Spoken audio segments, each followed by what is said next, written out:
Hello. It's a Sunday night, and I am here. Yay! Hello, Megaleech. How you doing? Oofed. Another one of my cocktail shirts. Just because, again, wow, I don't know. I always come on thinking the color looks weird. I feel like I look all pasty. I mean, I am pasty, but I think these lights wash me out even more. Let's see if I can improve that. I'm also never really sure if I'm actually improving it or if I'm just changing it, not necessarily for the better. And it's definitely a thing that happens as soon as I start the controlling software. Quality of the picture changes. Okay, I'm going to change that a little bit.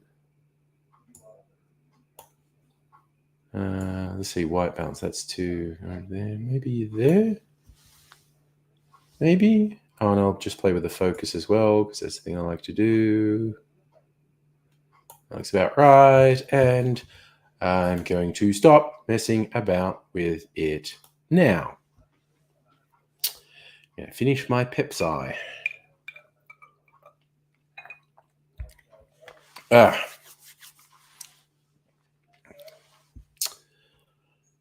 So, yes. Rolling out the weekend. Getting ready for Monday. And, yes, we'll see where the evening takes us. I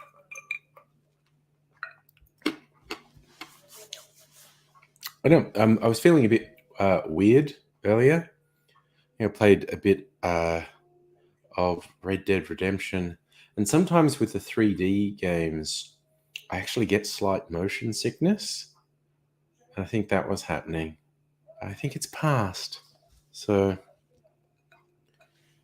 I was playing the game. I wasn't going to be murder hobo, and then things would keep going wrong, and people got killed, and the cops got involved, and I'd shoot my way and say, okay, like I can't save this one either, so just going to see if I can run my what do you call it, bounty up to the maximum, which is $1,500, and still escape.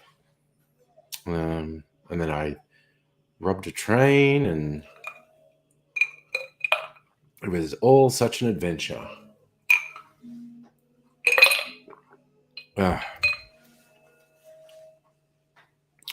Another time, I might try and do a successful train robbery on a stream. That could be fun. All right, retasting my bottled old-fashioned one I made. I'd been adjusting the flavors because I think I didn't really have it right.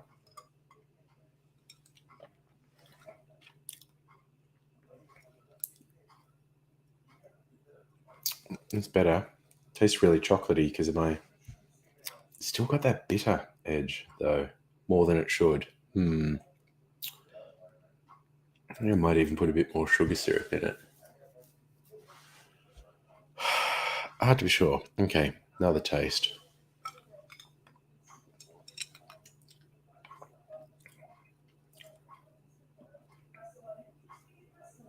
It's pretty good. It's got a late bitterness on the palate. Comes late on the palate. And which is less than optimal. But it does have some good flavors in there now. It's actually really quite yummy. Just wish it. I just maybe went a bit over the top on the bitters that I put in. Now, actually, maybe I should put a pinch of salt in,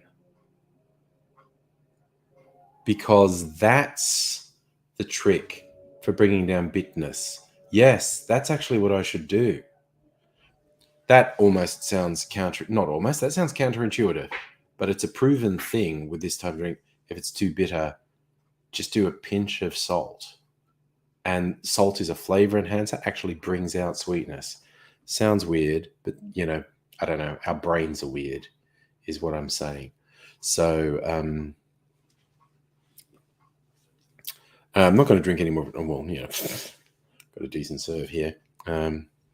Actually, maybe I could experiment with this. Just put just the tiniest bit of salt in my glass. I think I will. It's experiment time. This Himalayan pink salt. It's very fine salt, so it'll hopefully dissolve. Literally, just want to put the tiniest pinch I can. So maybe that.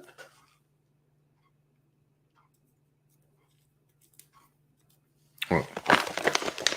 There's a very small pinch of salt. Now,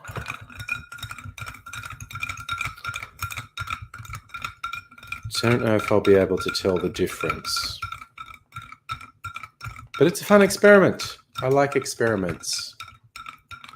And so science is happening, an experiment is happening. All right, it's also diluted a bit now without stirring.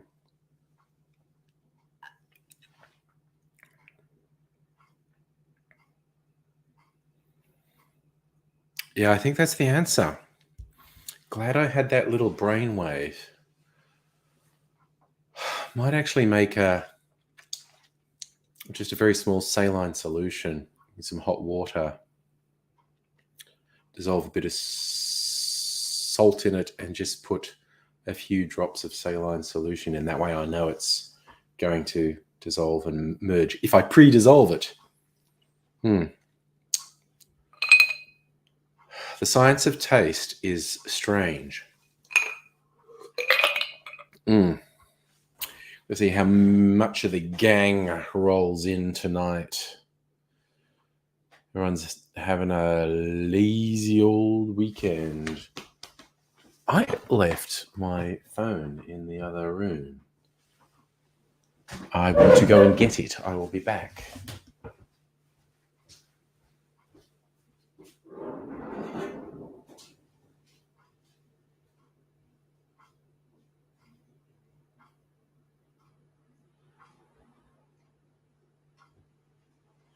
Keeping beasties moving far and wide.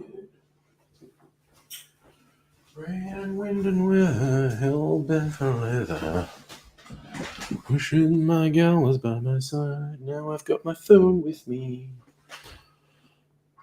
Just on the off chance I get a massage during the stream, want to have my phone handy.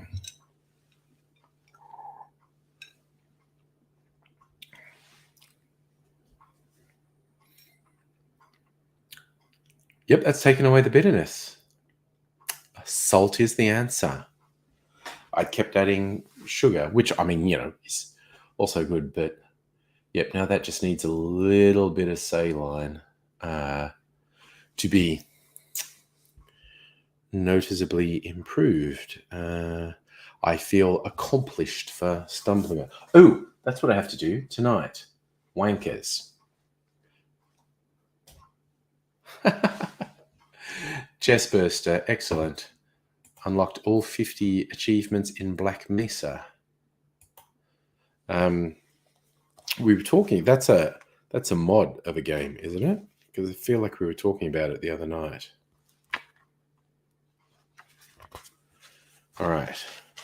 Just gonna put a heading to remind myself. I might save it for when there are more people here, because I think it would be a fun group decision on wankers. Who are the worst wankers? I think the first few places are very solidly decided. Thanks, Megaleech. A third-party remake of Half-Life 1. There you go. Yes. The worst wankers in the world are wine wankers, followed closely by whiskey wankers, and a little bit behind them is rum wankers. But when there's like more people here, I want to have a whole discussion. Yes, that was also part of the discussion we were having the other night, Jess Burster. Not just Black Mesa, but there were other mods that became games in their own rights. Kind of like when fan fiction becomes published fiction.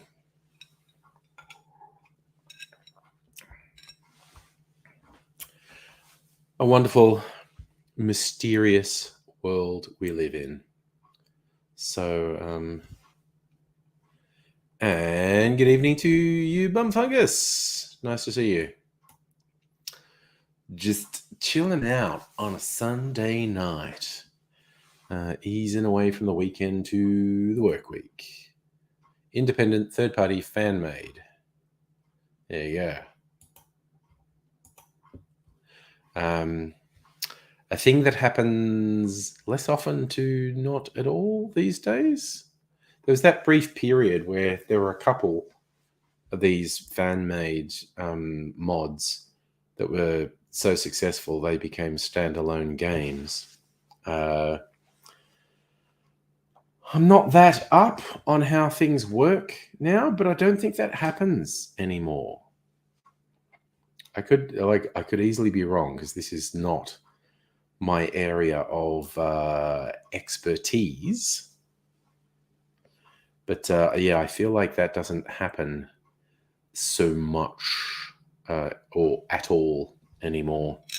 Not that it happened a huge amount in the past, but it did happen. There were a couple of notable cases.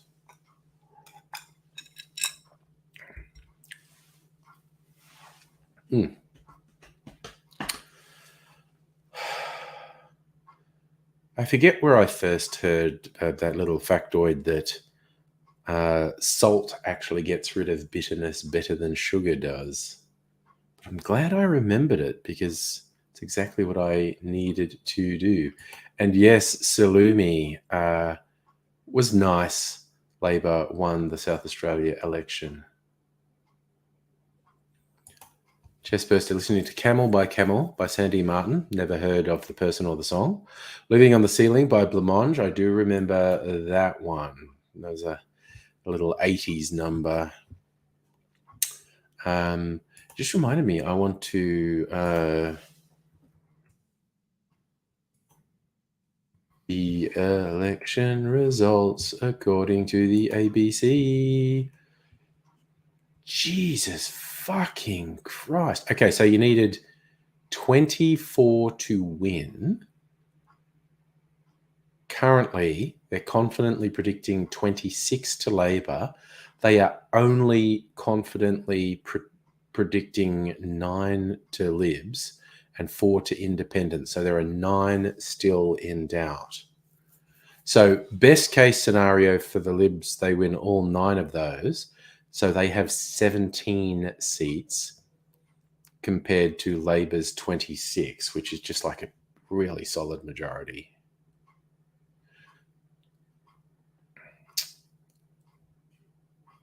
So how many did ALP gain? 1, 2, 3, 4, 5, 6. 6 confirmed win from thing. Okay, so the undecided ALP ahead, Lib ahead. Lib ahead. Lib ahead, Lib ahead, Lib ahead. ALP ahead. Okay, so of the 9 in doubt, ALP's only in front in 2 of them. If that maintained, and there's obviously no guarantee that's going to maintain because they're obviously very close, but that would give the ALP 28 seats and the Libs about 14 or maybe 15 seats. Man, really fucking solid majority for Labor. Yes, Salumi, some indies seem to be doing well. And yes, the health seems to have been the big thing for Labor. You're going to safely proceed because of busy rich people. I live in the blue ribbon of Melbourne. Still hopeful they get shook up in both the federal and state elections coming up. Just in the US, no left-wing progressive parties, only two right-wing moderate centrists. Yeah, our Labor Party is actually a lot more to the left than the Democrats.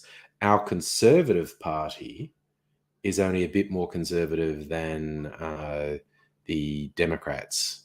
Like the behavior of the Republicans in the US is the lunatic fucking fringe in Australia. There are members of the Conservative coalition who behave like American Republicans, but they're the lunatic fucking fringe.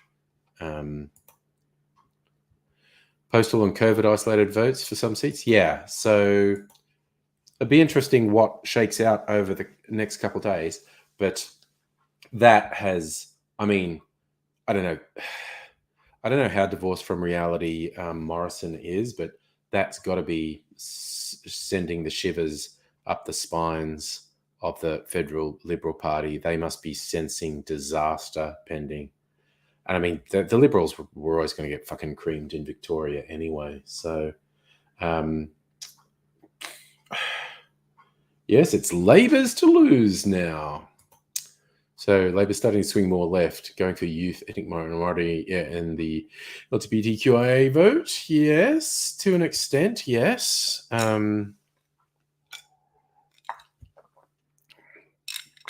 So I think Albanese has the capacity to be a good prime minister. I think Labor will be a much better government than our current, like much better than our current government.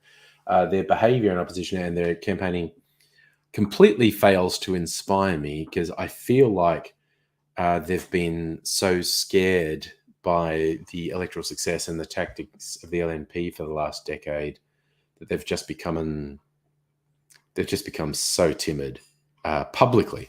I think actually in power with policy, they stand a chance of being quite good, but Jesus, just their timidness is frustrating. So see me here in Albanese winning the youth vote. Oh, it's shown he's a better human in the last couple of years. Jess Burster suffering from shortage. Oh, yeah.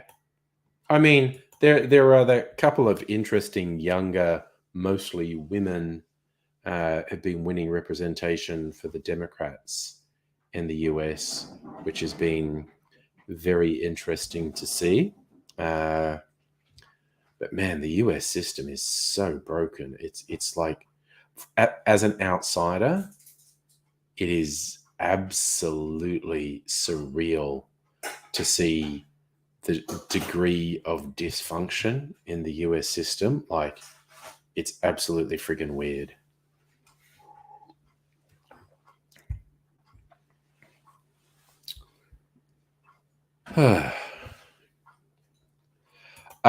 Yes, Salumi. Penny Wong is probably my favorite Australian politician. I would not wish the prime ministership on her. We saw the psychotic reaction to Julia Gillard, and that included Labor men were just viscerally repelled by the, I don't want some chick telling me what to do. And there was just bizarre levels of misogyny leveled at Julia Gillard. And I was just like, God, could you imagine what would happen to an Asian lesbian? It would be absolutely feral.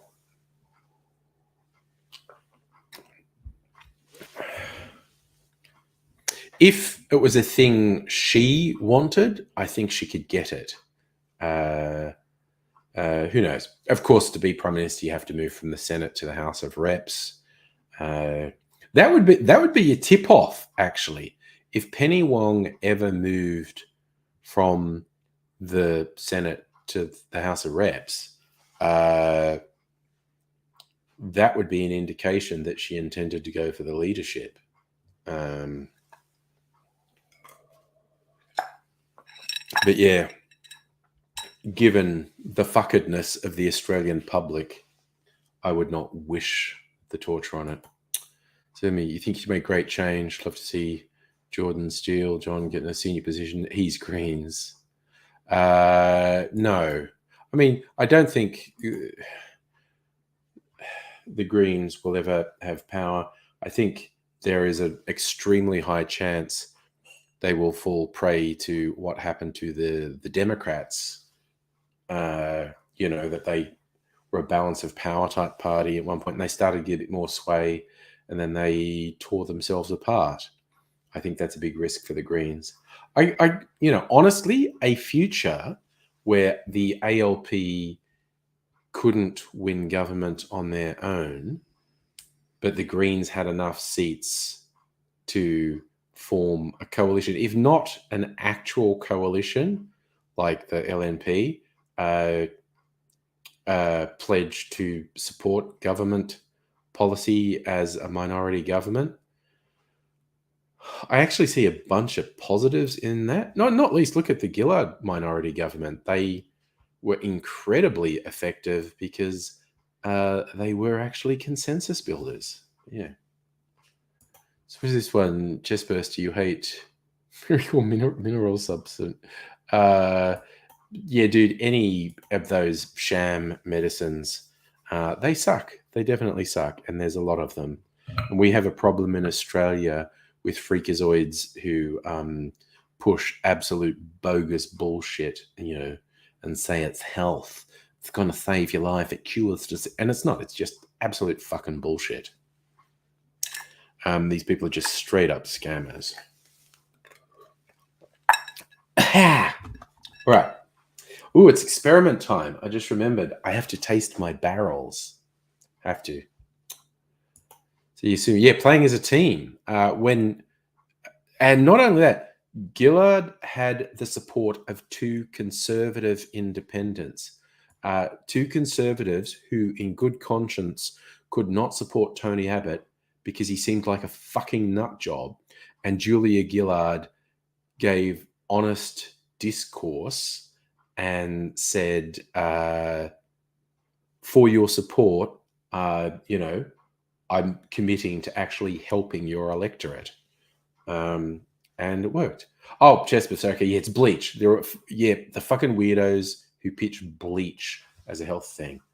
My God, that's got a bit of a history. It's very troubling. All right, I'm going to get some shot glasses because I want to try two of the things I have in barrels to see what the barrel is doing to them. So get a couple shot glasses. I'm just having a little taste. Did you? Where are my skull shots? There they are. Right. So one is whiskey and one is a cocktail. Oh, goodness me. All right, sort some shit out here. So this one, all right, I've got to remember, you have to take the bung out. A little bit of physics there.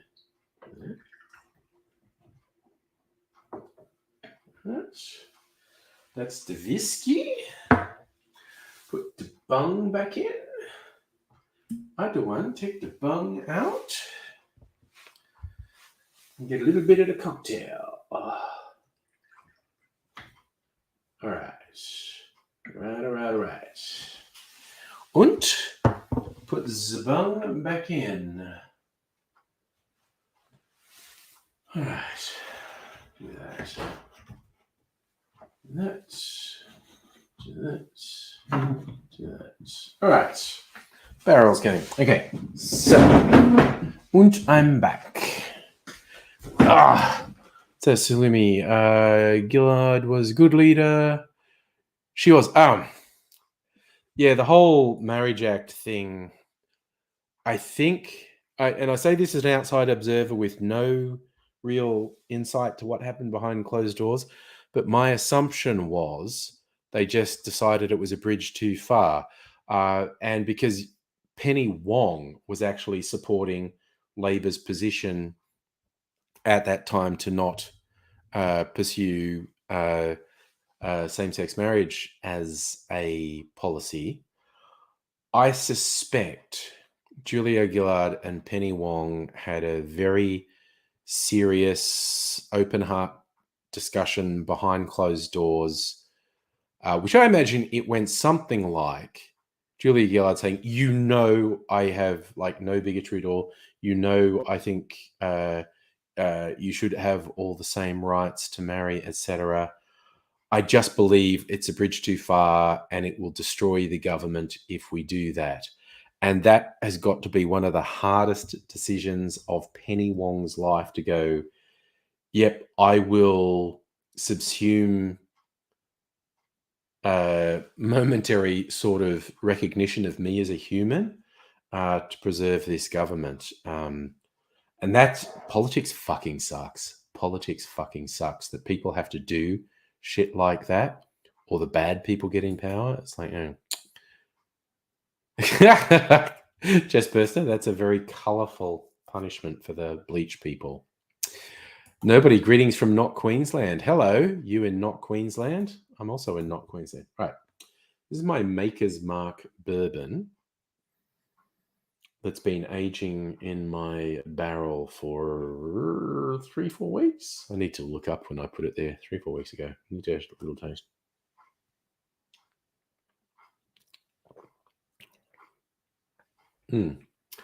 Still tastes, it's pretty good. Still tastes very bourbony to me.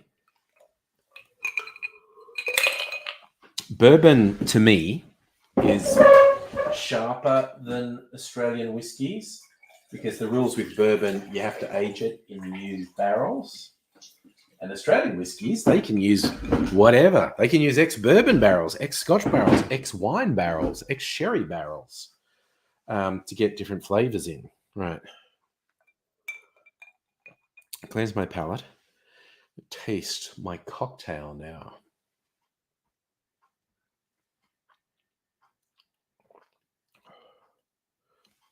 God damn, that's good. Oh my God, that's great. So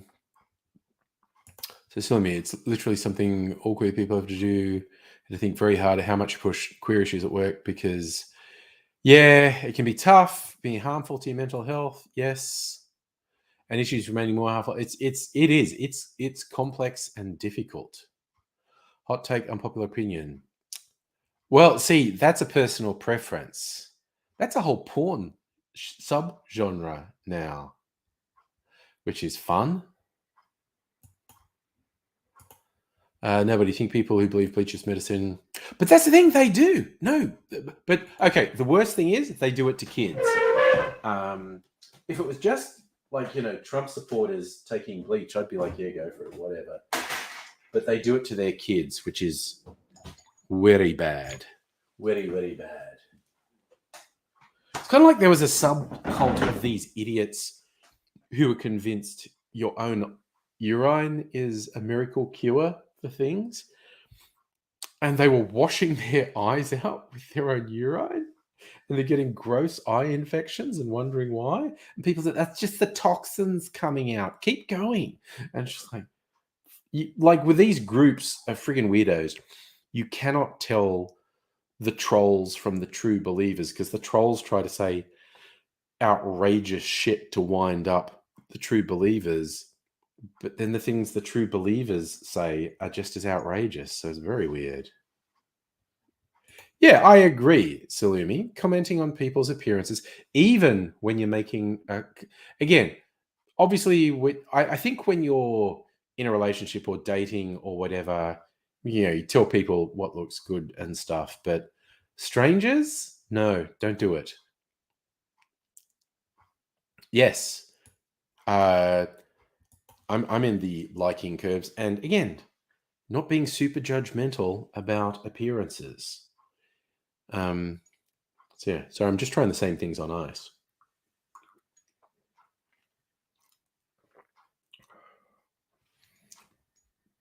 Mm. Okay, well that's definitely staying in for a while. So I think it's getting interesting. The Maker's Mark bourbon aging in my barrel that had a cocktail in it for a month.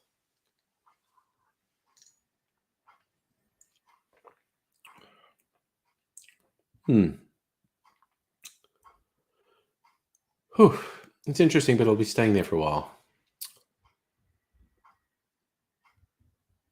Oh, yeah. Sorry, yeah, just best that guy is doing it. Yeah, no, and the whole, cure autism is not a thing that needs to be cured. It's a thing that needs to be understood. Um, and autistic people need to be respected. Yeah, because that whole cure autism thing uh, is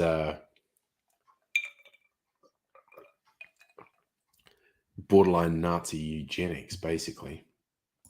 So, Salim, you have certain friends you find commenting to say some people need not to. Oh, yeah, no, critical, bad. And this thing, even nobody, even what we feel is complimentary may not be to. That's why I'm kind of cautious on strangers or even acquaintances. I think you need to have a clear understanding with someone, because something that you think is completely positive can have baggage for the other person that's very difficult, which is not a reflection on you. It's just life is complicated. Oh, yeah, Jessbester, I think that's the mob that Behind the Bastards were talking about it. The Church of Drinking Bleach. All right, so I've iced the cocktail and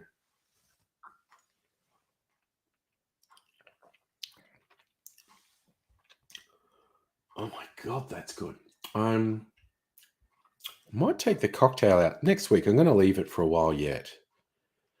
I'm thinking I might bottle the cocktail next week. Man, it's really good though. Super fucking boozy. Mm. It's a split of rum and whiskey with a little bit of absinthe. And I'm not even tasting absinthe. The absinthe's being absorbed. Oh my god, that's actually really nice. Look, I don't want to go too over the top, but I'm a fucking genius.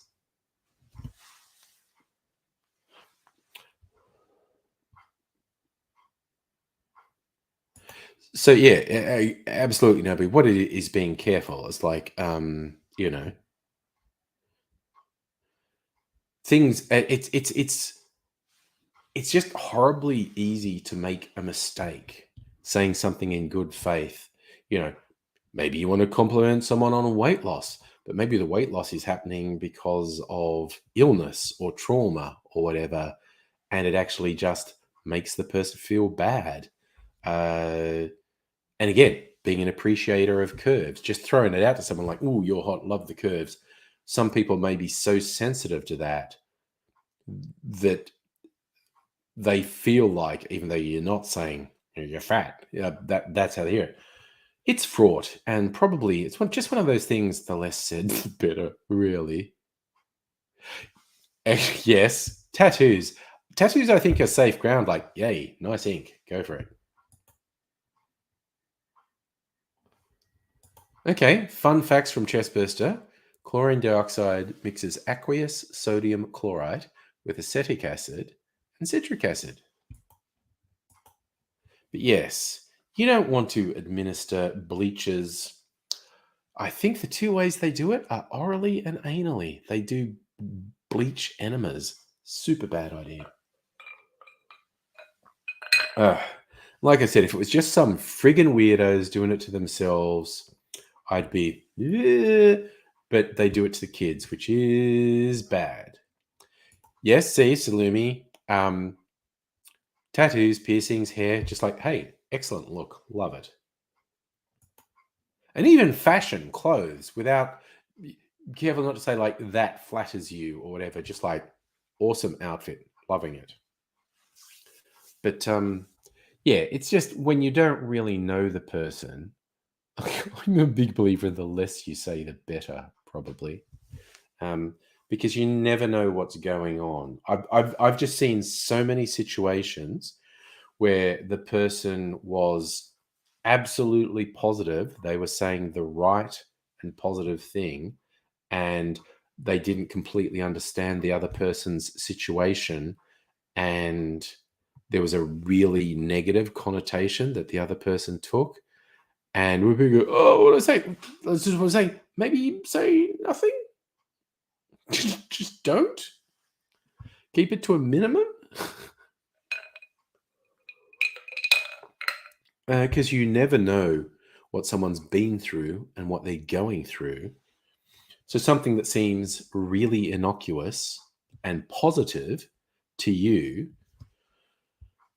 can super easily be a major negative for someone else, or just bring up really bad experiences, bad feelings. Life's complicated, is what I'm saying. Life and people are complicated. And we've got to be careful. I think HSPs do the whole spectrum. They drink it, inhale it, stick it up their butt, inject it. Yeah, injecting it's super bad idea. Dropping bleach in your eyes, appalling idea. Shortcut to blindness, right there. Ugh, these people, honestly. Ooh, I just realized I haven't tried my new white cane spirit, aka basically rum, but technically legally not. But I think it's going to be yummy, and I need to try it. I was going to do it on Friday, but then I went over to Abigail's on Friday and didn't want to lug it over there. So I've saved it for tonight. I've been tasting a lot of stuff. My old fashioned, the barrel stuff. Now rum, white cane spirit. Topic change. Oh, you like? I've seen that advertised. The Eyes of Tammy Faye. So, casting, acting. Oh, Tammy Faye and Jim Bakker were weird, fucked up, and can actually act. Tammy Faye's dead, isn't she? I think Jim's still alive, and he continues to be a fucked up grifter. Right, but I get the newest addition to my bottle shelf. Where is it? Here it is, Archie Rose. Archie Rose, white cane. Okay. Oh, nice. You had an espresso martini with spiced rum. I do not like coffee, really. I've managed to make some coffee-ish drinks that I'm okay with. But yeah, Mrs. Angry and I went out to a new whiskey bar last night, and food and drink were both really good. We had it was really funny. I think I mentioned this on a stream. The previous, like 2 weeks ago, just before I tested positive for COVID, but we were pretty sure I had it. We were going to go to this place, but even though I hadn't been tested, it was like we were pretty sure I had it. I said, to be responsible, should not go out, so I'll stay home.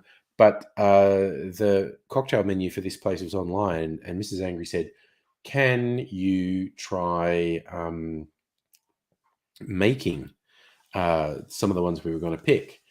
And so I made four. My guess at what four of them were from.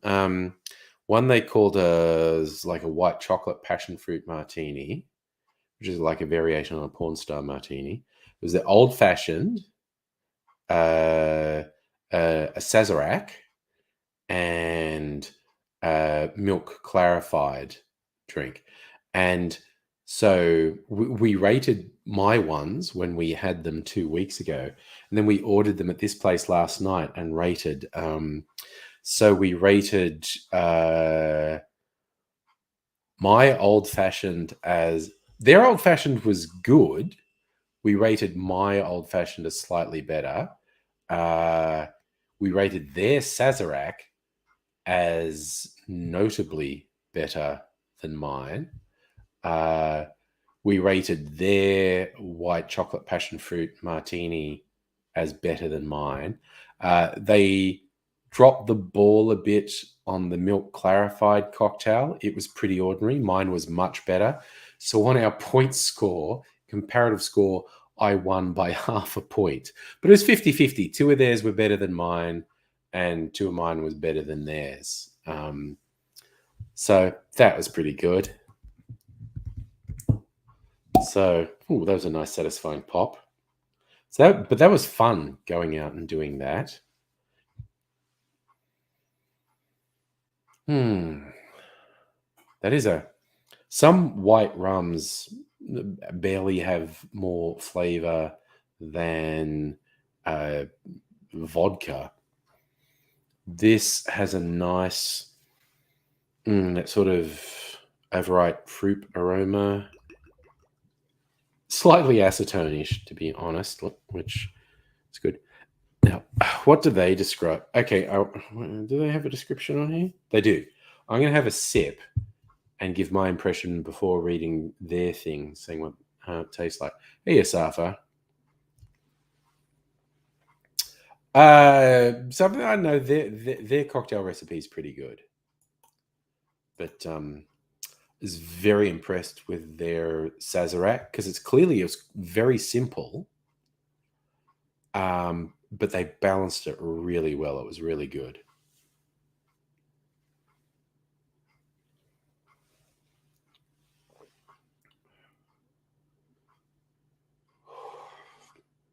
Man, wow. That is pretty smooth. Little bit of the alcohol burn as it goes down, but sort of like banana and coconut flavors. A little bit sweet. It's quite nice. All right. A little bit of ice now. Does ice change the flavor? A little bit of dilution and chili.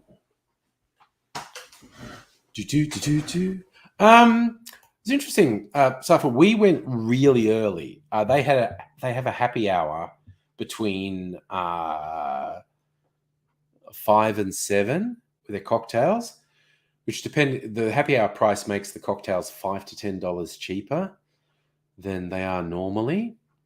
So it was worth doing because we had 4 cocktails in happy hour.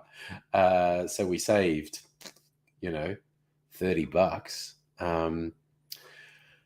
There weren't that many. There were a few people, but not that many in the early shifts. But as we were leaving, which was getting on to 8, people were starting to off. So I think they were quite busy later in the night. Oh, Salumi, Beanley is actually pretty good. Yeah, no, Beanley's pretty good. They make some quite decent quality rums. So it was really funny. Their chosen music in this venue was disco, like 70s disco. And we were looking at the staff. The staff were all in their 20s, and we're just going, the music they're playing, it was all released before anyone who works here was born. And but then there are the co-owners of the place who were there. And the staff were very attentive, but also the co-owners came around and said, "Hi, how you going?" Introducing. And they were contemporaries of Mrs. Anger and myself. So that was refreshing that they were in our age, like the 40s or 50s. Super nice people. Great venue and really nice people. Chestburster. Yeah, cancer generally is scary, man. Yes.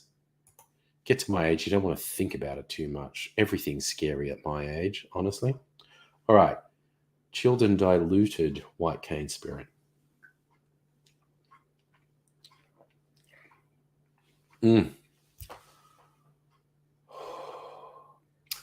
My God, that's really gentle and smooth. God, that's really... And it's flavorful. Like I said, a lot of white rums barely have any more flavor than vodka. This just has really nice sort of fruity flavors without being over the top. So you're at a queer club playing queer classic bangers from disco, R&B, modern pop. Now, this place was literally all disco. All the music was 70s disco. Yes, that is the thing. And actually, that happened to my dad as well. Was lung cancer and just went everywhere. Safa. No, I have not seen the new Bundaberg alcoholic ginger beer. It's not really my thing. I discovered recently I don't hate ginger beer. There's some ginger ales I quite like. Difference for those who want to know, because I looked up the difference. There is a difference. Ginger beer is brewed with a base of ginger. So it does the fermentation process that beer goes through. Ginger ale is based on a ginger syrup. So it does not go through the fermentation process that ginger beer does. That's the difference. And I probably prefer ginger ale to ginger beer. But I don't hate ginger beer. It's just an alcoholic ginger beer probably has way too much sugar for me. That's cool, Chestburster. Let's be cool about fire safety. Smokey the Bear says, only you can prevent forest fires. Oh, that is smooth. That is fucking smooth. So, this modern cane spirit is made from sustainably sourced New South Wales high-test molasses, chosen for its clarity of flavour and aromatic brightness.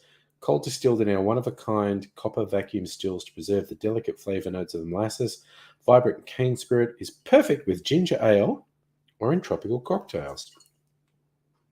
It probably would go very well with the spiced orange ginger ale I have. So Red Letter Media. I'm vaguely familiar with Red Letter Media, but I haven't watched the Best of the Worst. Now, I want to look at how they describe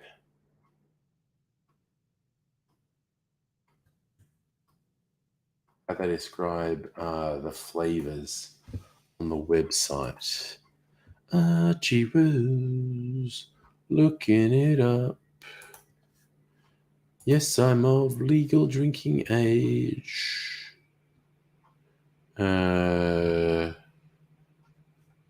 Shop? Tailored range, limited releases.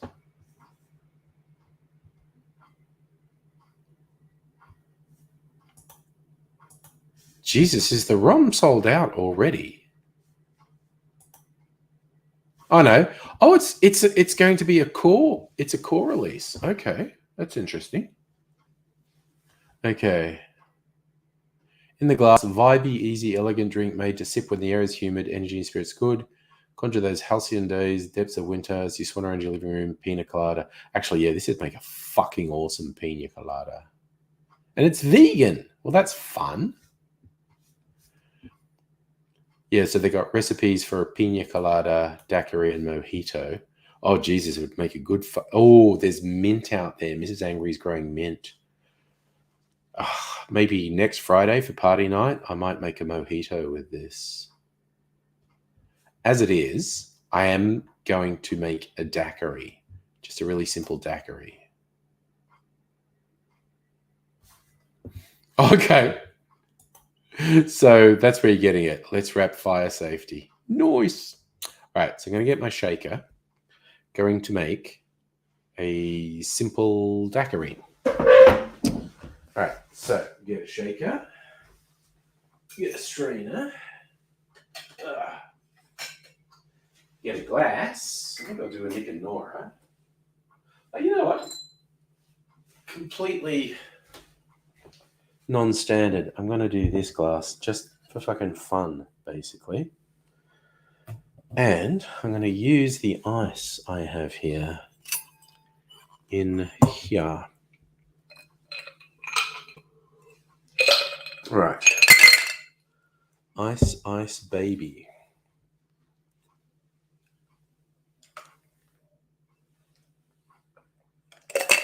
Right. Put that ice in there. Oh, I need my jigger. Where my jigger's at. Right. Okay. Need to get my lime juice, which I just squeezed today, in fact. Lime juice and zucchero syrup. All right. It's all happening. All right. So,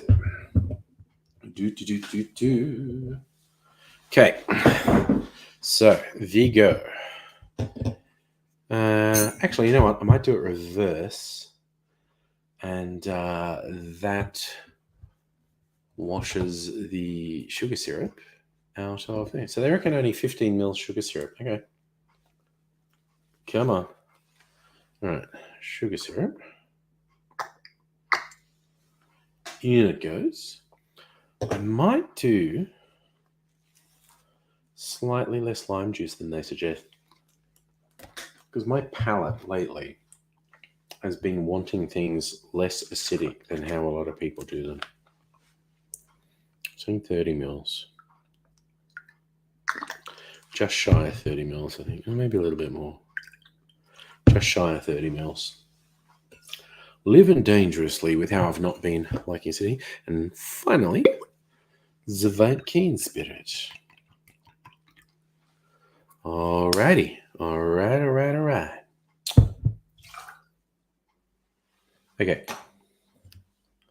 Zol. Oh no, you had a migraine this afternoon, so OP snuggled with you as a nurse. That's nice. Right, I'm going to switch the microphone off while I shake, just in case anyone's got headphones on. The noise might be a bit harsh.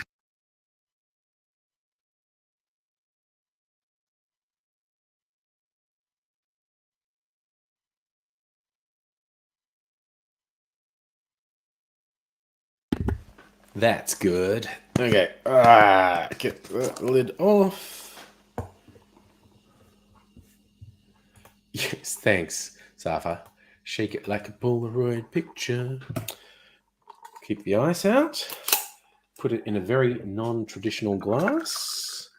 Just because... Oh, it's actually... Wow, that worked really well. That's a really good wash line.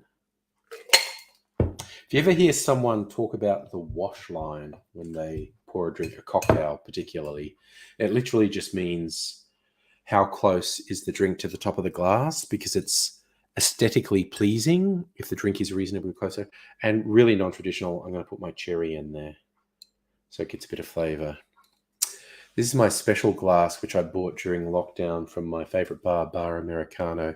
It's one of their signature glasses, and it's got etched around the rim here, drink less, drink better, which is a great thing. Like, just make your drinks special.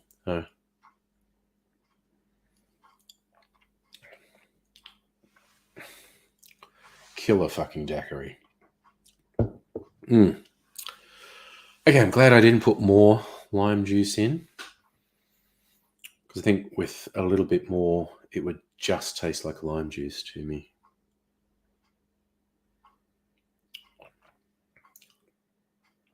Oh man, that's fucking good. Daiquiris are such a nice drink. That's a daiquiri is basically a good test of a rum, because it's really simple. It's just the rum, sugar syrup, and lime juice. Not really much to hide behind. Oh, the heat gave you a migraine. Well, I'm glad you're feeling better now. What are we doing? Dissolve a VHS tape in acetone. Yes, DVDs and shredders. Finish them. Dragging a tape tied to the bumper of a car. Well, that's a pretty extreme thing. It's like Homer Simpson and his computer. So, daiquiris.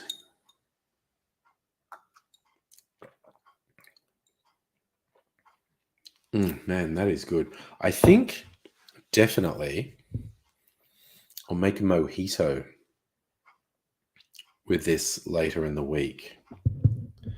Fresh mint from the garden. Oh, I bet you and Nettie are tired. But you're getting there. Yep. You're on the downhill run now.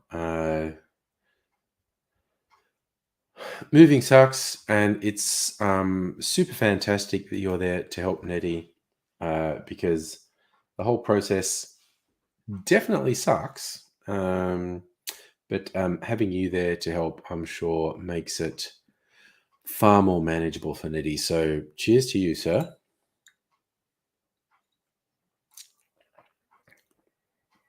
Oh man, that is a drink right there. Loving it. Loving it. So there you go. Produced by Archie Rose on Bidjigal and Gadigal land. Banks Meadow. Distilled from cane sugar. Proudly Australia's most highly awarded distillery, forging an authentic new tradition, boldly innovative, true to its roots. Man, Australian distilleries are fucking killer. And Archie Rose just continues to win awards around the world. Here in Melbourne, Starwood does extremely well. Never Never recently won a global award for Distiller of the Year. They're friggin' amazing. Yeah, Never Never are South Australian. I was just looking that up to be sure. I thought they were. So you still got the getting there too. Yeah, it's going to be a huge help having nobody there. Yeah, boxes everywhere. Some are heavy. Your back's going to object. I get that. You're an absolute legend for being there, Fanetti, quite honestly. You're both awesome people, and I'm very happy that you're happy together.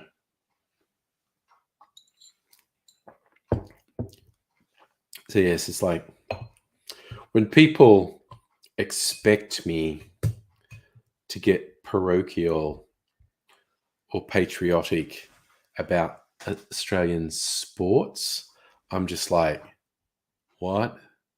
I mean, I don't hate on them. It's just like, well, good on them, but whatever. But Australian distilleries, hell yes. I'm parochial and very biased with Australian distilleries. Oh, Nettie's there. Yes, nobody's a legend. Yeah, sadly, nobody. The world's full of not half decent boyfriends, but you're a fucking ledge. Yeah, Salumi, Never Never fucking do great stuff. I've got 2 of their limited editions. Their versions of Aquavit and Geneva, and they're both firkin' amazing. They're both really good. But yeah, even just Never Never's standard gin range, really good.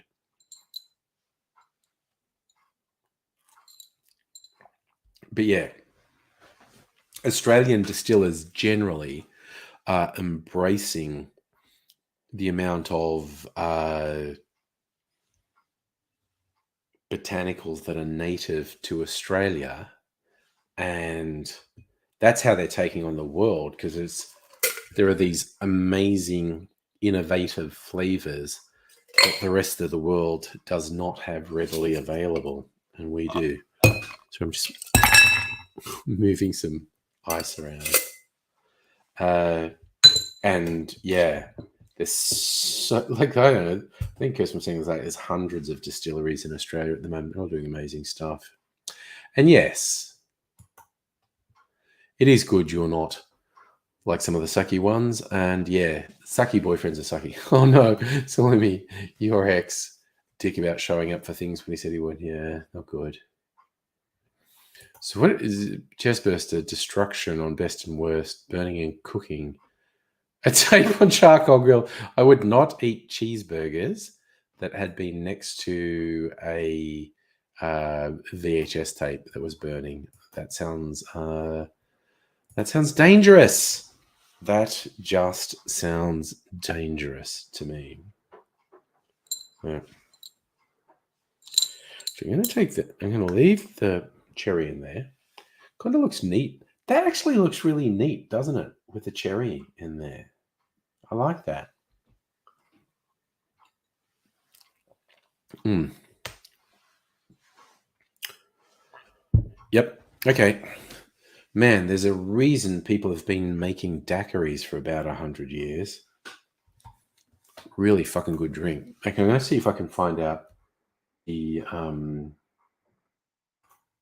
earliest reference to a daiquiri. Daiquiri history. Who's got... Make me a cocktail I don't really trust. Wikipedia, maybe. All right. Difford's Guides are usually nerdy. I might trust them. Daiquiri is closely related to the Canchanchara, which is actually a 19th century Cuban drink. The daiquiri is credited to Jennings Stockton Cox, an American engineer at the turn of the 20th century. So the daiquiri is more than 120 years old. Okay, there's a reason people have been making daiquiris for over a century, because they're freaking awesome. Yeah, see, chestburster, it's not the plastic that I'm worried about. It's the toxic fumes from the plastic burning. I'd be extremely concerned about that. Truth is, yes, no, I agree with you, nobody. You wouldn't want to see Nettie going through a line. And Nettie is saying Marionette Blood Orange Hibiscus. Is that on their website? Okay, now I need to look it up. I've got dry curacao and blue curacao from Marionette. Marionette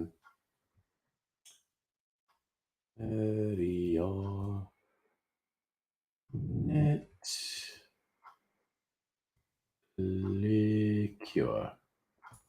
Okay, Marionette liqueur. Okay.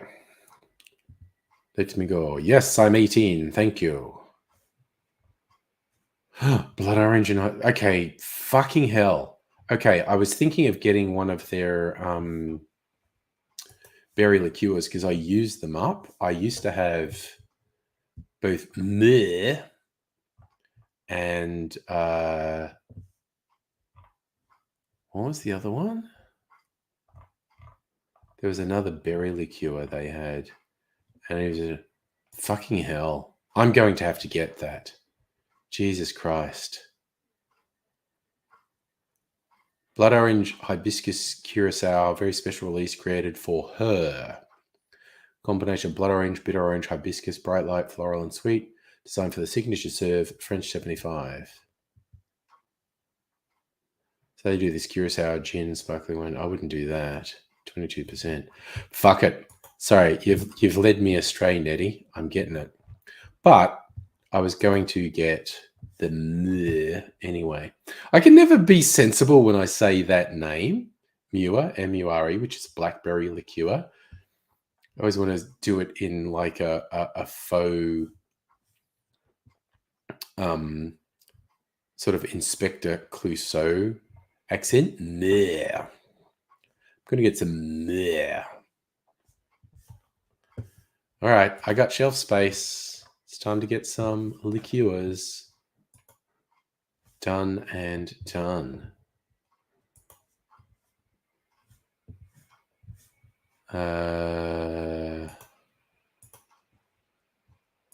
Continue. Yep, let's do an autocomplete for my address. Thank you.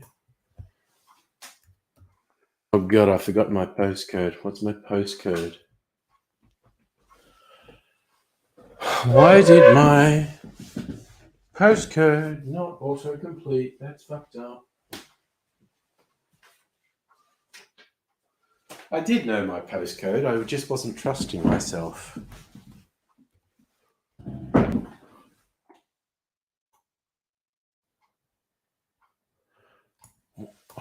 Why the fuck is that wrong?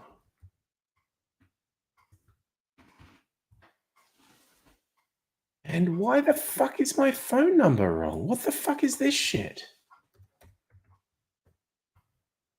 That's really weird. That's doing my head in.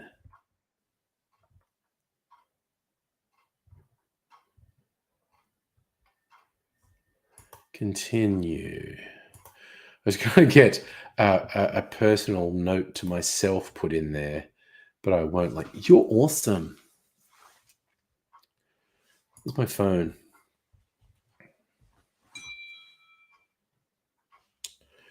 One-off code. Okay.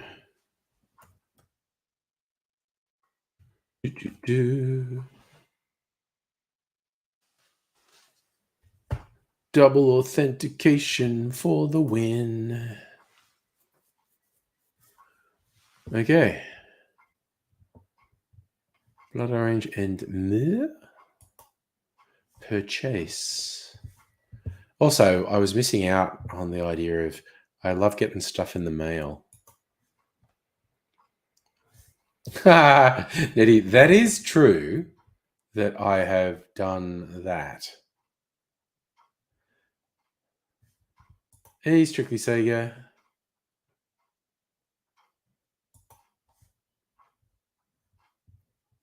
Oh, maybe I got the email too, Nettie. I just haven't been checking the email.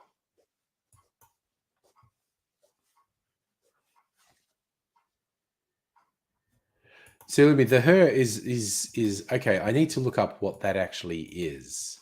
So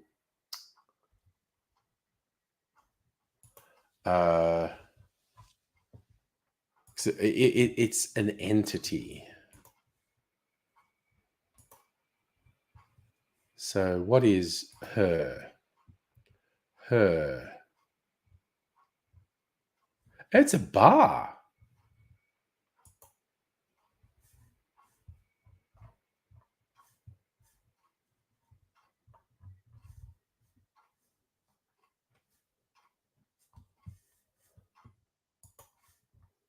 Okay. Where is it? Daytime cocktail bar.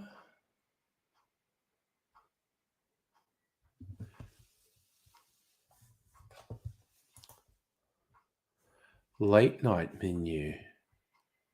Ooh, they do snackies and cocktails. Okay, well, that's fun. They're friends with someone at a bar called Her, and they actually developed a signature drink for them. Wait, where the fuck are they? I'm trying to work out where they physically are. Wait, contact. Location. Thank you. That's what I don't know. That's Lonsdale Street. God, it's open from 8 a.m. till late. That's fucking decadent. A cocktail bar that's open from 8 a.m. Fuck yeah. All right. I'm going to have to try and remember that and check it out one day. Okay. Salumi. Good white rums. Okay. And I'm going to be super parochial and go Australian. Very good. Also, in the last 12 months, I have also tried the Brix BRIX white, which is made in Sydney, and that was friggin' amazing. And Jimmy Rum, which is made in Melbourne at Mornington, also awesome. So I guess my top 3 white rums, and again, you are paying a little bit extra for these ones, but they're pretty fucking amazing. Brix, Jimmy Rum, or Archie Rose. Like white rums that have fucking flavor, just like that. Oh, so I was going to say that daiquiri I had. I've still got some. Forgot I had a drink. Oh my god, that's good. I'm going to make a mojito later in the week, and I fucking bet that's good too. But yeah, it's 3 Australian white cane spirits. I don't think any of them meet the definition of rum because they're not aged for the requisite number of years. But they've just got way more flavor and character than a lot of things marketed as white rum. So yeah, take your pick. Top 3: Brix, Brix, Jimmy Rum, spelt how it sounds, Gimmyrum, and this new one from Archie Rose, White Cane. It's just like it has. They all have these great fruit flavors, which is surreal because there's no fruit in it. It's just made from molasses. Um, but it just managed to bring in this character. It's kind of like it's got pineapple and coconut in there. But which, speaking of which, I got to make a fucking pina colada with this as well. That would make a killer pina colada. I need to make some cream of coconut for that because that goes off. So I don't have any. I have the fixins for cream of coconut. So let me white cane. Oh, it's really good. Like I say, neat. It was pretty good, and you got a bit of burn. But even just on ice, a little bit of chilling and dilution on ice took the edge off it, and it was just a very smooth drinking. A+ daiquiri though. Oh, that's really good.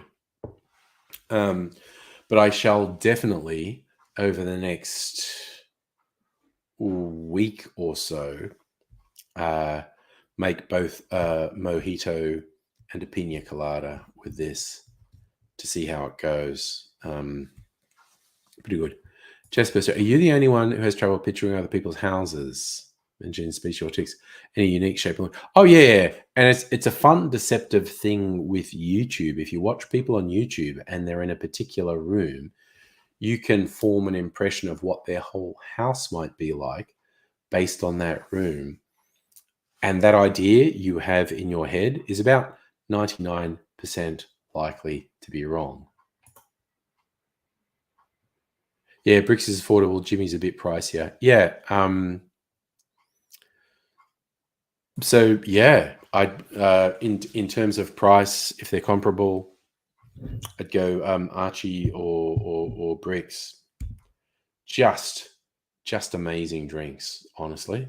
I actually have visited the Jimmy Rum distillery when Mrs. Anger and I had a weekend out in Mornington.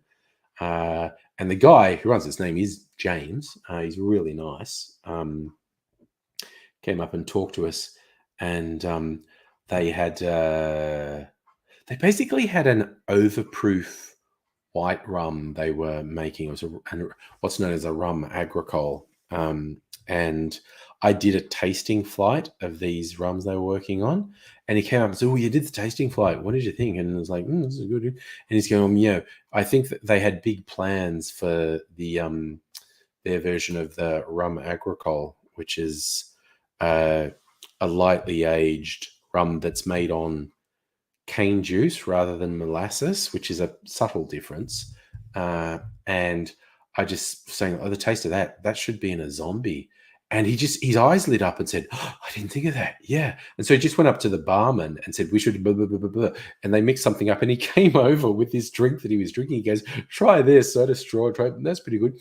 And then he had another idea, and he went back over to the barman and went, blah, blah, blah, blah, blah, blah, blah. And they mixed up a different one. And he's going, "Now try this." So they were just improvising cocktails and getting me to taste them, which was really good. No, but you know, when you're moving, you pack everything, you realize you can't mix your loving girlfriend for every drink. You pack the measuring glass. Oh no. Yeah. Little sacrifices at this point of the move, unfortunately. Eating my cherry. Mm. Very non-traditional to suit your cherry in a daiquiri, but that's really nice. That is, it's picked up some of the tartness from the lime juice. Yum. Oh, Safra, I'd love to be a consultant on cocktails. Oh, Jesus. Yeah, no, Chestburster. Mike Lindell is a disconnected from reality fucking scam artist. He's garbage. He is absolutely garbage. All right. So yeah, no, thumbs up for the Archie Rose White. Yummy, like lots of flavor and yet still easy to drink. So looking forward. I'm gonna put it back on the shelf before I knock something over.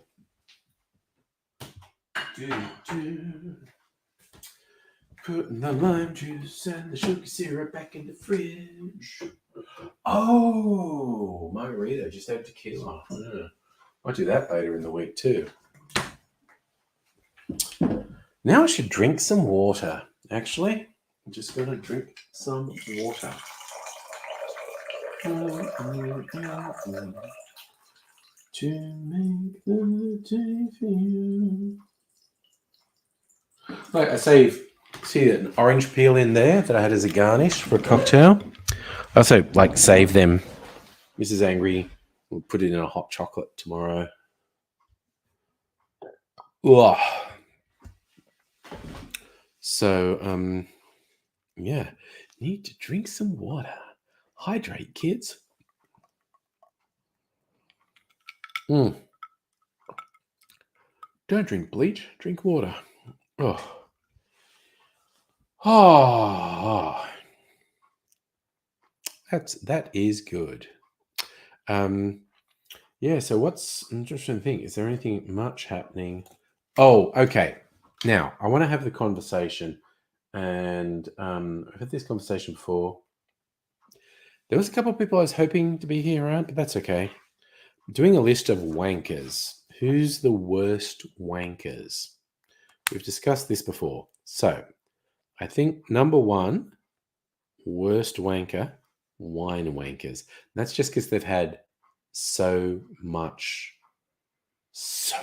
practice at being wankers. I think the second worst wankers are whiskey wankers.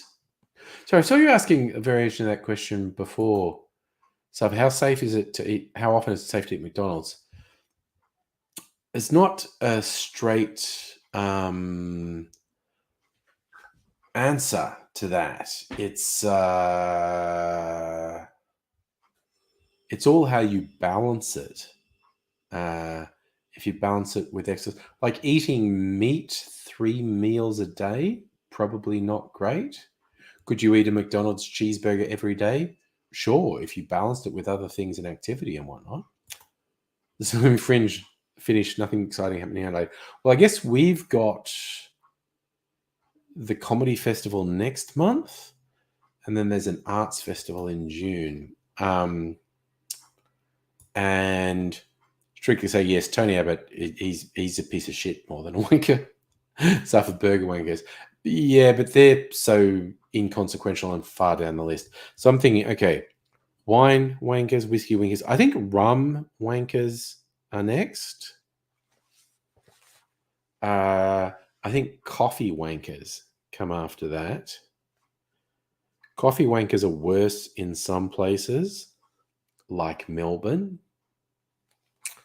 I think at that point we're almost up to me, which is if someone said, "What sort of wanker am I?" I'm an anti-vodka cocktail wanker. Safa, yes. Chocolate wankers, definitely think. Oh yes, Salumi. I think it's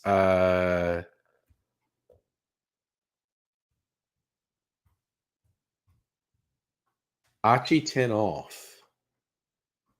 Try that. Ooh, strictly Sega. So, yeah, see, we could possibly group all technology snobs in that. So, like computer technology snobs, sound technology snobs, and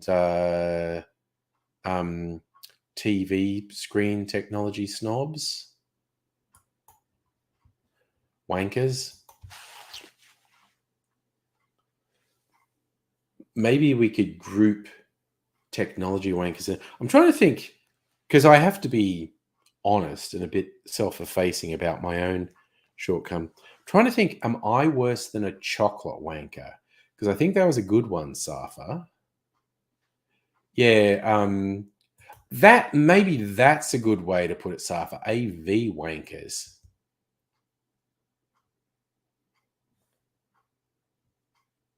You're welcome, Salima. Yeah, no, you should go for the Archie White cane with the 10 off. Yeah. Um, yeah, I actually think chocolate wankers are worse than me. Because the ones who they think the only real chocolate is dark chocolate. If you happen to like milk chocolate or, God forbid, white chocolate, they're really down on you. So I think they're worse than me. So I think chocolate wankers come next. I think I'm maybe worse than AV's wankers.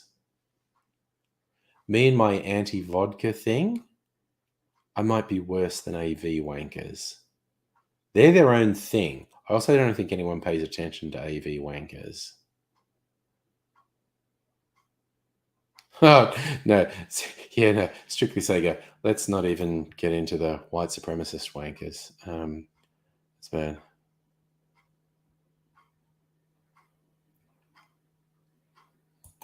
There's a joke about that chest burster, like someone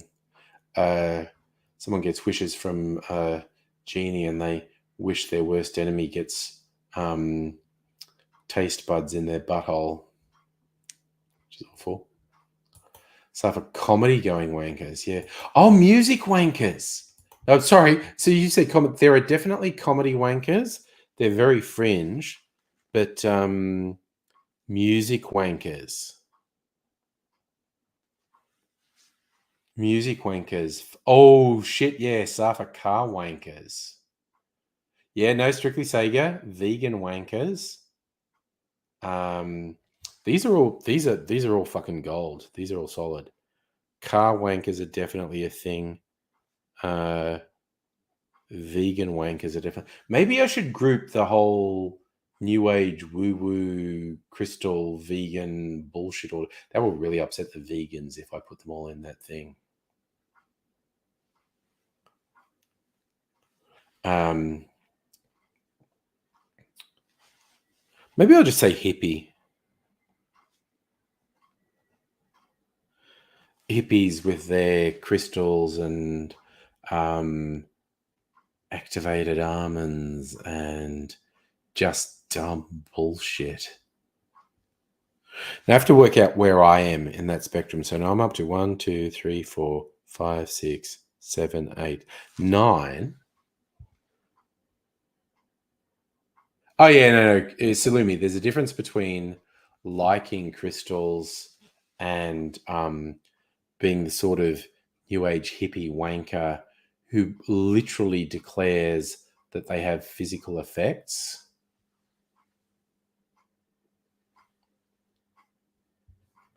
Oh yeah, and a placebo effect is real and powerful. That has been proven again and again and again that the placebo effect is both real and really quite powerful. And interestingly, the nocebo effect is also real. The nocebo effect is when someone is given medication that is proven to treat the condition they are dealing with, but this person has been convinced that the medication will not work. There's a statistically significant skew of the medication not working. So you're hyper aware of your pagan stuff. Crystals have no scientific value, but they work for your brain. Any positivity they give you is great, honestly. Okay, that's a weird one, Safa. Train snobs, but I like it. Um, uh, um, oh, you have a lovely selenite tower next to your bed. Good weapon if you need it. Nice. Oh, you meant big. Okay, yeah, that makes sense. I on Facebook, some stupid promoted thing got promoted to me, which was a water bottle that had a little chamber in the bottom for crystals, and the thing I think they had like a bunch of amethyst stones in the bottom. They pour water and it's all about yeah, clarify your chakra. And I just commented under it, this works for vodka as well, yeah. And they never replied. Rude. Rude. Ha! Still me flight snobs. Only flight version because it's a bad experience with others. That's more just experience. Chest burster, you thought the nocebo effect when you have a particular condition. No, the placebo effect is when you take something that is not an effective medication, but you are convinced it is, and it actually improves your condition. The nocebo effect is when you take a proven medication, but you are convinced it will not work, and it ends up not working. Neither the placebo nor the nocebo effect are 100%, but there's been repeated studies that show statistically significant skewing. If someone thinks something's going to help, there's a statistically significant chance it will help, or at least they will get better just because their brain tells them they're going to get better. And with the nocebo effect, there's a statistically significant chance a proven effective medication won't work if the person wholeheartedly believes it will not work.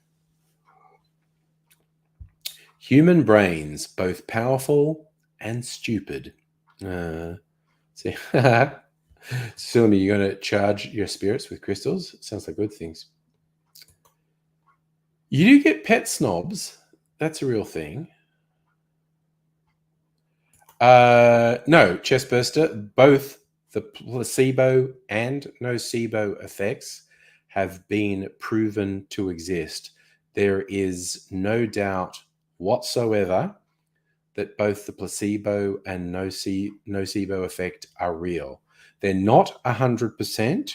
You cannot predict with accuracy when a placebo will work and when the nocebo effect will kick in, but there is statistically significant evidence that both the placebo and nocebo effect are real.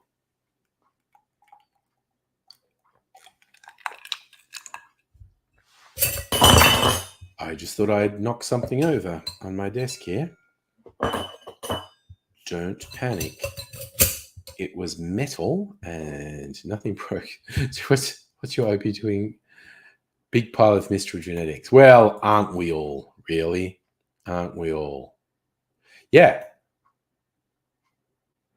Numerous studies. Again, sorry to argue, Jazzbuster, but the scientific method has proven that the nocebo and placebo effect is real. Basically, double-blind tests and all the shenanigans has proven the nocebo and placebo effect are real. Namely, that a statistically significant number of people will show improvement when they're given a placebo, which is, in a placebo, a medication that has a non-medication essentially, but they're convinced that it's real. And the nocebo effect is a medication with a proven efficacy, which doesn't work because the people think it won't accept. What makes it work is the human fucking brain. As I said, the human brain is both weird, and human brain is strong and stupid. Oh, Actually, that's great, Strictly Sega. Mashable has 10 types of snobs. Okay. I need to see that. Mashable snobs.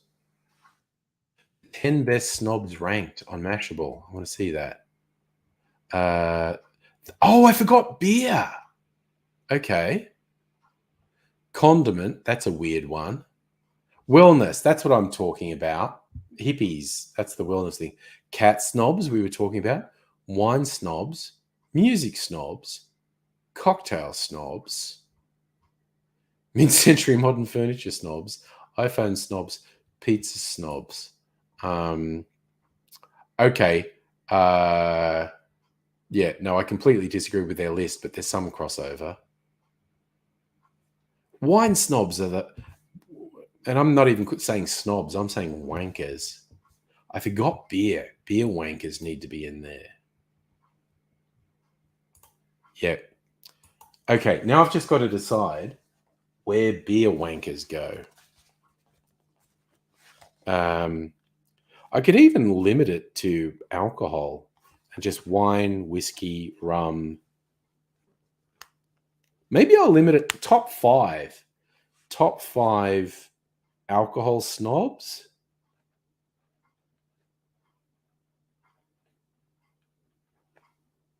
Okay. I've got a bit of time to process this in my head. I might work on it tomorrow.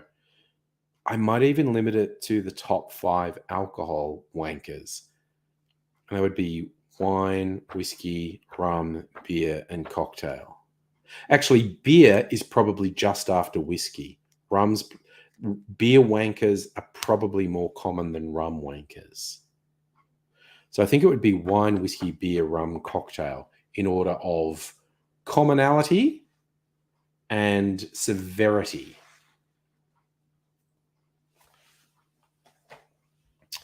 Okay, chestburster. No. I guess I would say yes and no. What the placebo effect is the person believes they are, and actually, someone who knows more than me might say this. My understanding of the placebo effect is someone is given something that they are told is a medical treatment that will help their condition, but they're given something, it's like sugar pills, it's nothing. And because they believe this is an effective medical treatment, then they actually improve. I believe the whole pyramid crystal thing is different, but if someone who was an expert in the field said, no, if someone improves because they think pyramids or crystals will save them, then that's placebo effect too.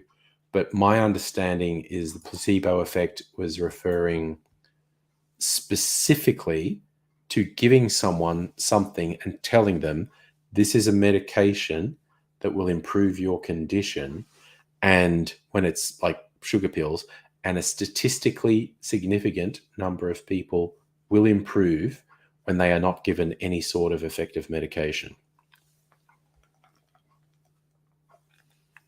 Anyhow, as I stress, saying that with a great big asterisk, that the experts may say that things like believing pyramids or crystals or bleach will save you, that can be a placebo effect too. That's not what I understand the placebo. Hey, you know what we could do? We're on the internet. Let's see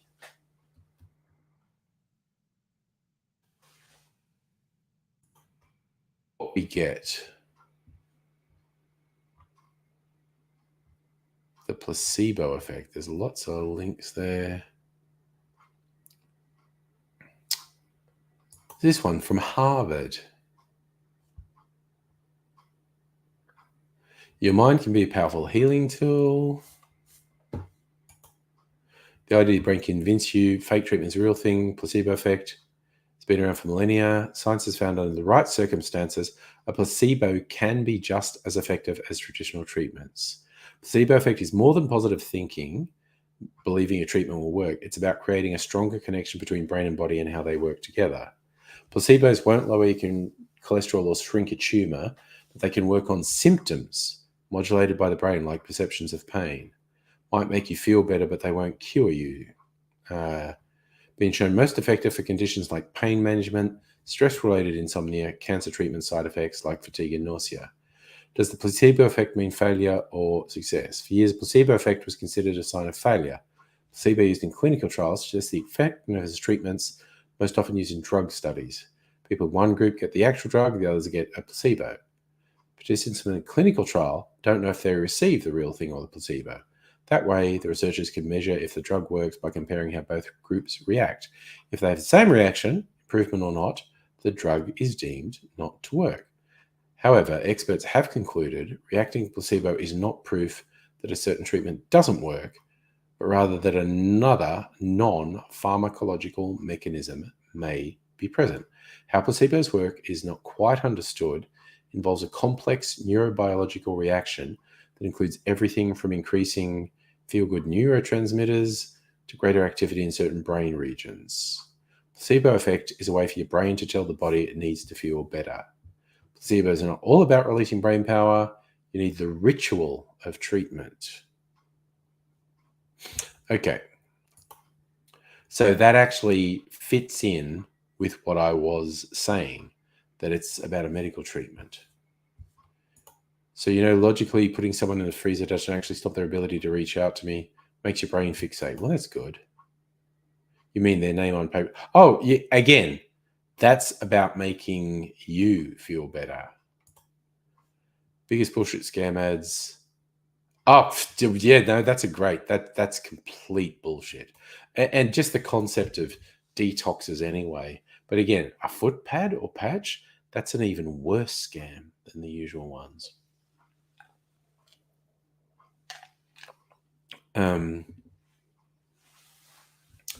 So yes, it seems like the formal definition of placebo fits in with what I thought it was, namely that it's a medical treatment. You tell people they are getting a medical treatment that is designed to treat their condition, and in some cases, a statistically significant number of people show some symptomatic improvement when they've taken a placebo.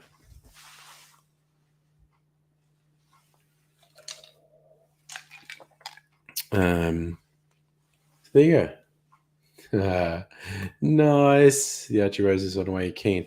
Also, speaking of Archie Rose, they are putting another limited edition whiskey out this week, which there's a real solid chance I'm going to get, even though I have 2 limited edition Archie Rose rums now. Why not get one more? I've got shelf space. I mean, I was thinking more liqueurs, and I got that with the marionette. But yeah, bum fungus. When am I coming to Sydney? Oh, dude, fucking hell, man! If I get to Sydney, A, we'll go to Archie Rose. B, we'll actually let you know. Definitely. I don't have any plans at the moment, but watch this space, I guess. Yeah, you saw that, but you don't need it now. Yeah. There's a few more approachable and less expensive Australian whiskies I would recommend first for someone who's not a mad whiskey head. Do my co-workers drink as much? I don't know. I don't socialize with my co-workers. Ew. Okay. I was about to say I never socialize with co-workers. Not strictly speaking true. And I like my immediate team. So I would socialize with my immediate team, but everyone knows I do the cocktail thing, and they know I've got heaps of bottles, and will consult with me occasionally. For our online Christmas party last year, I did actually give a cocktail class. That was a planned thing. There were different bits of entertainment, and at different point I was telling people how to make cocktails. And my core thing was there are 4 base cocktails. And if you know how to make these, you can make heaps of shit. The 4 base cocktails, there's the old fashioned, which is spirit, sugar, bitters. Most common old fashioned these days is whiskey, but you can make it with any spirit. There's the martini style thing, which is a spirit and an aromatized or fortified wine, maybe a dash of bitters. But you can very experiment. What's the whiskey version? That's a Manhattan, which is whiskey and sweet vermouth. Martini is traditionally gin and dry vermouth. So that's 2.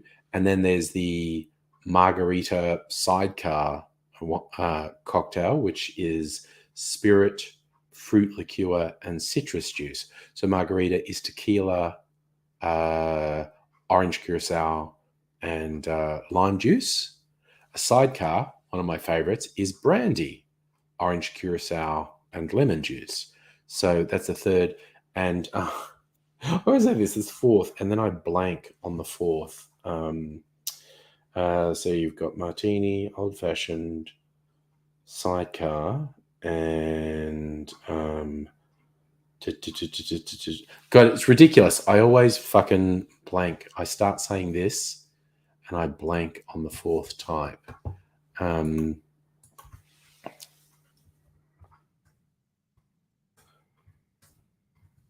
I think I have the printout somewhere here.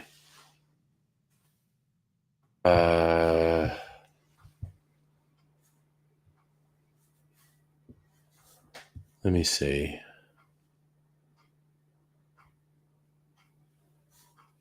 Ugh.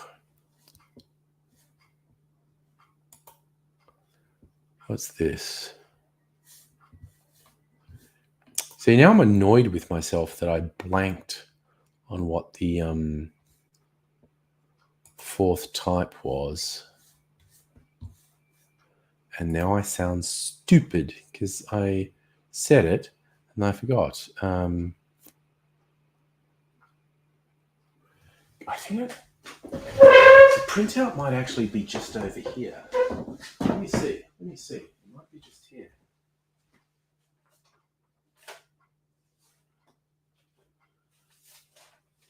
It isn't, though. Ugh. Now I feel like a silly goose for saying that and then not being able to remember it. What would it be? The sour. Oh my God, I fucking remembered it. It's the sour. Yes. The 4th is the sour, and that's spirit, citrus, and sugar, with the option of a foaming agent, egg white or a foaming agent. So that's the 4 base sorts of cocktails: the old fashioned, the martini Manhattan, the sour, and the sidecar or margarita. So yes, so the old fashioned, spirit, sugar, bitters. The Manhattan martini is spirit and aromatized or fortified wine. The sour is spirit, citrus, and sugar. And the sidecar margarita is spirit, fruit liqueur, and citrus.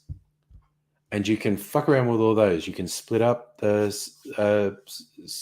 spirit, split up the citrus, the liqueur, the sugar, all those things, come up with a bunch of different things. But those 4 cocktails give you just huge power. And there are sort of golden ratios for those as well. And you can play with that as well. But there are some base ratios that are good to remember. I'm glad I remembered. God damn it. Oh, actually, Strictly Sega, that was one of the first videos I did about 2 years ago on my cocktail channel. And it was honestly probably a kind of ordinary video. I should do it again, actually. And I should do it in the format of the ones I've been doing lately. The sketch ones with the effects that make it look pseudo-animated, where the bartender can talk to a customer and say, like, how many different cocktails are there? And he goes, well, depending on your point of view, there's either 4 cocktails or an infinite number of cocktails. And the 4 cocktails: old fashioned, martini, sour, margarita templates. But within those templates, you can mix and match to your heart's content. Also, you can experiment and do things that are basically outside of those countries. I know when I brought this up on a forum, someone said, tiki drinks are laughing at you. And I laughed and said that was a good response. But then I thought about it and going, no, tiki drinks fit that profile. What they do a lot of the time is split the spirit into multiple spirits and split the juice into multiple juices. Like a lot of tiki drinks are sours, essentially. They'll have multiple spirits, usually, but not always rums, and multiple juices, and then a sweetener. So most tiki drinks or tropical drinks fit the sour template. It's just they've split the spirit among multiple spirits, and they've split the juice among multiple juices. Some fit the sidecar margarita one in that they'll have a spirit and liqueurs and fruit juice. So while I thought it was a good and funny point this person raised about tiki drinks, the classic tiki drinks fit the classic profiles. They're usually either following the sour template or the sidecar margarita template. It's just they're more complicated. They'll split the spirit into multiple spirits. They'll split the juice into multiple juices. And quite regularly, they will split the sugar into multiple sugars, multiple sweeteners. Most often, orgeat, which is an almond-based sweetener, and a pomegranate syrup, aka what's the god? Brain no worky at this point. Grenadine. Sorry, I thought if I punish my brain really hard, it will remember what pomegranate syrup is also called. Grenadine. Some tiki drinks split the sweetener between grenadine and orgeat. So yes, although as I see people say, oh, this one's much more complicated, and go, yeah, but it's still, if it's a thing that works, it is still probably striking the balance of one of these classical profiles. And look, and then you can modify these. You can, turn them into a highball, a tall drink. You add soda or ginger ale or something like that. You can turn them into a punch. But it's like those highballs or those punches underneath it, they tend to still have this base of one of these 4 cocktail types. It's the same as adding cream. It's like someone, oh, this one's different. It's got cream. Yeah, but without the cream, it is still one of these base recipe types, and you've added cream to it, or cream of coconut, or something like that. So it's people go, no, I've thrown in some extra. Yeah, you threw in some extra stuff, but under the extra stuff was one of these base cocktails. If a cocktail works, it's almost definitely got one of these 4 templates as its base. So, I mean, like even something, okay, I'm going to look up something ridiculous now.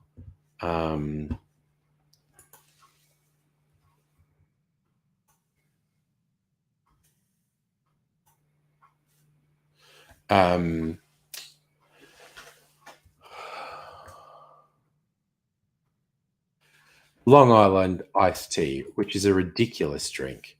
Okay, it's a one of everything drink with some Coke in it.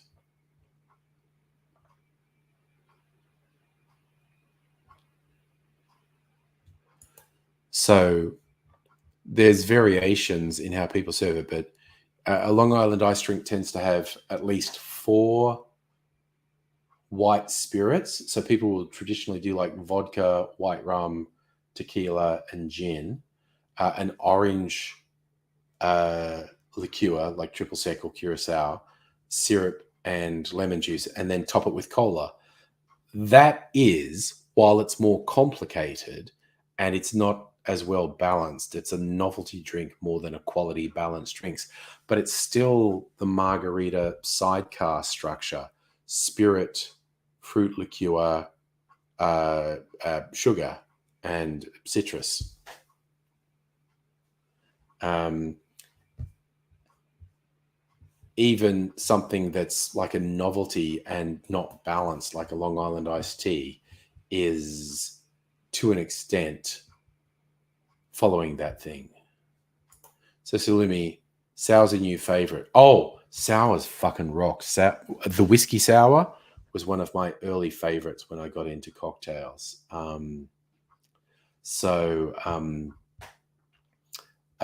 Yeah, the sours, experimenting with that format of a spirit, a citrus, and sugar. You get some wicked fucking, because you can change what the citrus is. You can you can do multiple spirits. You can do multiple citruses and experiment with the sugar. So strictly say, yeah, we said that. Sorry. Used to drink Long Island ice used to get pissed before going to clubs. Man, just fucking like do a triple of whatever spirit you like, for real. Ooh, a pineapple sour. Yeah. Pineapple would be fun to play with. Safa, short answer would be no, but it's also going to depend on your palate and how sour you find, for instance, lemon and or lime juice. As I was saying earlier, when I was making my daiquiri, I was easing off a bit on the lime because lately my palate has liked sours to be a bit less acidic than what is traditional. So I put slightly less lemon or lime juice in them. But yeah, pineapple, a sour built around pineapple juice is going to be less sour than one done with lemon or lime, but can still be really good because of the acidic nature of pineapple juice. So, for instance, yeah, the thing that immediately springs to mind would be to make a rum sour with pineapple juice, like rum, pineapple juice, and some sort of sugar syrup. And the and maybe even mix it up, like split it with pineapple juice and lime juice or something. Oh no, Salumi, it's not my post plague. I mean, like in the last year, I've noticed I prefer less lemon or lime juice than is common. So if you like these sour gummies, worms and stuff, I've like put them in spirits. Ooh, that's a nice one. A sour made with Starwood twofold and pineapple juice. Man, I might have to try that later in the week because I've got some twofold and I've got some pineapple juice. That actually, that sounds. I'm going to have to try that. I might put a teeny bit of lemon juice in it as well. Nice. All right. You got to remind me of that later in the week, so because I'm not making any more drinks tonight because it's just about bedtime. But I think later in the week I need to try that because it sounds really good. And that's a good question, Safa. So maybe did you get drunk in celebration of the election? No, it's not from the play. Oh, that's interesting. You know, someone who can't taste spice, but tart flavors are too much from post plague. I've heard a few the two worst ones. The no taste one, the people who don't get, they lose their sense of taste and smell. That would be very bad. I kind of think the worst one, though, there are people who saying everything they used to like tastes like literal shit, and not like they don't like it. It tastes rotten, and it makes them think of shit when they have it. And the weirdest thing, really gross things like shit smell nice to them. So it's like, they're the person who should be changing babies' nappies. That one does my head in. And apparently, like, all these people can eat is incredibly bland stuff like white rice or something. Anything with flavor tastes like literal shit. And when I read that, that just fucking did my head in. No, I was super glad. At no stage during COVID did I lose my sense of taste or smell. It was like a mild cold. I feel very lucky. And thank you to the people who developed the vaccines. So you with friends, you had a drinks, but not too much. Nice. No hangover. That sounds like an excellent night. Unzo, yeah. Although I tell you, next federal election might be a thing for me whenever it's got to be in the next 2 months, apparently. I think we're at the stage where it literally has to be in the next 2 months. So be looking out for that. And you can absolutely expect that to be a big thing. Australia. Oh, goodness me. Oh, nice. Safi, your mum's got music at a pub near her house. That's nice. You would not be able to deal with it. Struggle with food and flavors. Oh, yeah. I swear to God, when I read this one, that some people, COVID mutates their taste buds to the point where everything good tastes and smells like literal shit. I was like, no. What the? Why do brains do things like that? Because that's a brain thing. Doing that, it's like, fuck. Why do brains do things like that? Fortunately, suffered none of that. Yeah, because periodically, when I was with COVID, a lot of the time I was just for meals. I was having the meal replacement bars, but at least once every day or so, I'd have a proper. I'd get, this is not going to make me something. We'll get a takeaway, proper cooked meal, and go, I can still taste it. It's nice. You want J.K. Rowling to taste the diapers? Yeah. She's not good. She is not good. She's in fact bad. You've gone off tomatoey things and curries. Ah, yeah.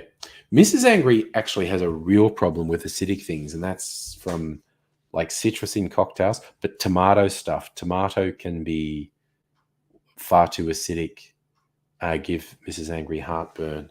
So she's had to modify a lot of what she eats and drinks because she's developed a sensitivity to acidic things and they give her heartburn. So that's a whole. She's gotten into old fashions though. Like we used to have a lot of citrus-based cocktails, but now they give her heartburn. But she's really taken to old fashions, which is good because I fucking love an old fashioned. Safi, you love a tomato pizza base. So do I. And Mrs. Angry rarely has tomato. I'm not sure that a tomato pizza base troubles her at all. But there's a few good pizza places around here where the base isn't actually tomato. So that's a thing as well. But it's all good. But we have, in fact, come to that part of the evening, which is bedtime. And thank you all for your company this evening. It has been good. I've had a good time. I need to make a small saline solution for my bottled old fashioned. That's good. But I have enjoyed hanging out with you all tonight. And yes, supper will be Tuesday. I'll be doing some TV watching with Mrs. Angry Dog. Because of COVID and shit, I actually got behind in the things I watch with Mrs. Angry. So I've got a buttload of stuff to catch up on over, and it'll take a couple of weeks to catch up. So there's at least something to look forward to, lots to watch. So we'll probably be watching Star Trek shows tomorrow. I missed a couple of episodes of Discovery and Picard. So we will probably be watching Star Trek Disco and Picard tomorrow night. They'll probably over the front. But yeah, we've got a bunch of stuff. There's a bunch of stuff we were watching together, and we'll be doing that. So yeah, and thanks, Salimi. I really enjoyed it tonight.